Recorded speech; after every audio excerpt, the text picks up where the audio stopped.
Hello, I'm Claire Evans from the National Oceanography Centre in Southampton, and I'm here today in front of the Solent just down from the Isle of Wight to introduce our project ReSow, or Recovery of Seagrass for Ocean Wealth UK, which I'm thrilled to be leading. So the philosophy behind ReSow is to sustainably maximise the services provided to society by the coast. And this will be accomplished by generating a pathway for decision making which not only synthesises environmental, social and economic factors, but frames them within the context of achieving maximum gains to the key dependent stakeholders. Stakeholders from the spheres of governance, management, commercial and recreational users of the coast, as well as coastal communities and the general public, will be critical partners of the project, both as contributors to its design and actors in the co-production of its outputs.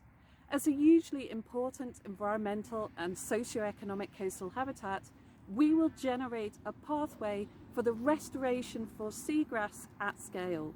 And this is as an exemplar of sustainable management of coastal ecosystems and to facilitate the long-term recovery and enhancement of the UK's coastal seascape. I'm Leanne Cullen-Unsworth, co-director of the marine environmental charity Project Seagrass. Seagrasses are highly productive and provide a huge suite of ecosystem services. For example, 20% of the world's largest commercial fisheries are supported by seagrass as a nursery habitat. In the UK, our remaining healthy seagrass meadows are a hugely underappreciated resource that support our fisheries, help keep our seas clean and protect our coastlines, and have significant capacity to contribute towards climate change mitigation. But regardless of their importance, they're a habitat under threat.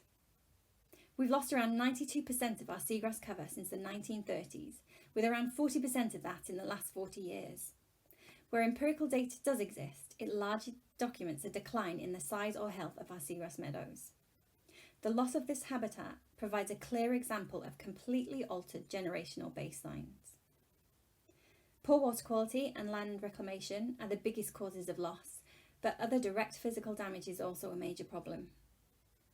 Now, in the face of both a climate emergency and a biodiversity crisis, we can no longer allow these losses to continue, and action to reverse the loss is urgent. But given the now largely fragmented state of the UK's seagrass stock, the movement of propagules to facilitate recovery from loss is unlikely to be enough to assist with recovery, even when the threats are removed. This is particularly the case where existing seagrass is also in a poor state. So restoration using seeds from healthy meadows is essential. Scaled up restoration of seagrass has so far been limited by social, ecological, political and engineering bottlenecks. By overcoming these bottlenecks through transdisciplinary collaboration, bringing together multiple stakeholders and scientific expertise, we can make significant progress in scaling up seagrass restoration that makes it meaningful in the context of climate change mitigation, whilst also making a fundamental improvement to biodiversity, productivity and the health of our coastal seas. Laying the groundwork, the ReSow project will conduct a natural capital assessment to determine seagrass extent around the UK and to value some of the key ecosystem services it provides. Field studies at sites such as this will be conducted to examine how UK seagrasses support our fisheries, help to mitigate harmful climate change by locking up carbon and providing cultural services such as improving the quality of our coasts as environments in which to spend time. We will explore how these factors have changed historically and the importance of ocean literacy in how we value our coastal resources. Importantly, we will look at roadblocks to sustainable coastal management and distill lessons from previous positive and negative examples. Furthermore, we will frame the benefits and likely acceptance of restoration initiatives within the context of socio-economic characteristics of the local communities near which the restoration efforts are planned. The project will generate a variety of outputs, including the first complete set of global ocean accounts for seagrasses in the UK. I'm Sarah Taylor from the National Oceanography Centre, and I will be piloting the use of ocean accounts to conduct a national seagrass natural capital assessment. The ocean accounting framework adds huge value to monitoring marine natural capital, and the accounts do so by helping organise existing and new social, economic and environmental data into accounts for decision makers. These accounts will collect data on the extent and condition of seagrass within the UK, as well as assess the services and benefits provided by these essential ecosystems.